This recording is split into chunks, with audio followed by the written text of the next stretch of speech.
Since the beginning of human history, gold has been sought after by man. And in these troubled times, it is seen as a safe investment. However, as the demand for this precious metal grows, so do the dangers to miners and the environment.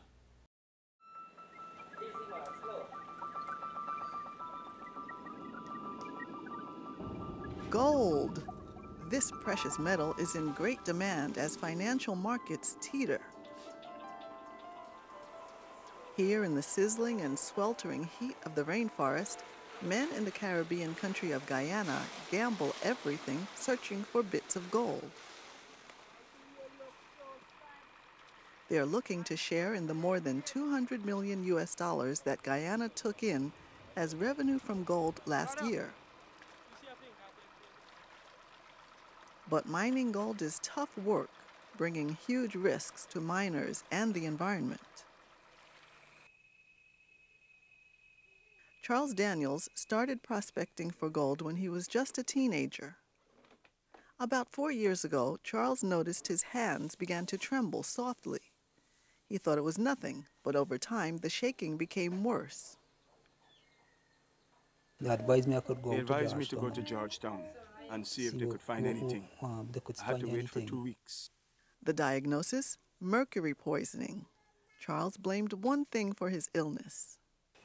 Well, the gold work. And I never took precautions.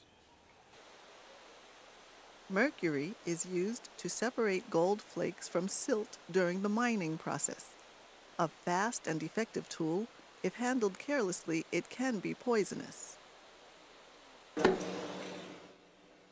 Breathing in mercury vapors causes dizziness and damages the nervous system. Too much exposure could cause death. That mercury has been used in our country for a long time. Guyana's health minister, Dr. Leslie Ramsamy. I am certain that it has led to various neurological and other chronic conditions.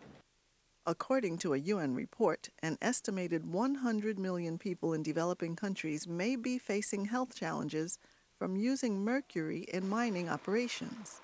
The United Nations Environment Program, UNEP, agreed this year to seek a global agreement to monitor the use of mercury. Brenda Cook is environmental engineer and program officer at UNEP. The treaty is set to reduce international trade on mercury and to reduce emissions of mercury. To protect its people and the environment, the government of Guyana enacted new laws. Now, miners are required to use gloves and masks when handling mercury. But some miners don't believe that mercury is harmful. Ronald Remy's been mining for more than 40 years in Mahdia. I've been using mercury from 1960 until now. I've never had any effects from it. If mercury was something against people's health, 3/4 of these people would have been dead by now. Mining officers visit every 3 months.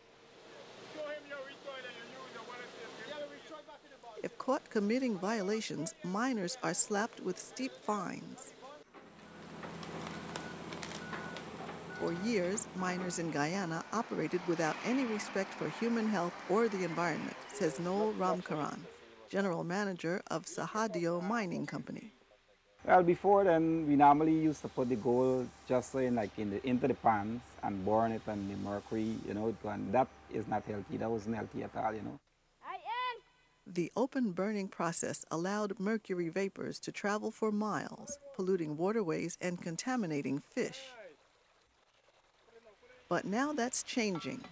As part of the new rules, gold amalgam is now sealed in a retort or metal container and heated with a blowtorch to evaporate mercury. Its vapor is trapped in a bowl of water where it can't escape. Commissioner at the Guyana Geology and Mines Commission, William Wolford. But as a country, we have been encouraging miners to improve their methods. We are promoting responsible mining, and we think the miners are responding.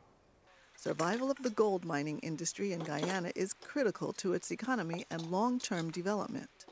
Miners, like Remy, will have to abide by the new rules, And for Charles, whose condition has become so debilitating that he can no longer fend for himself, it's too late. This report was prepared by Mary Ferreira for the United Nations.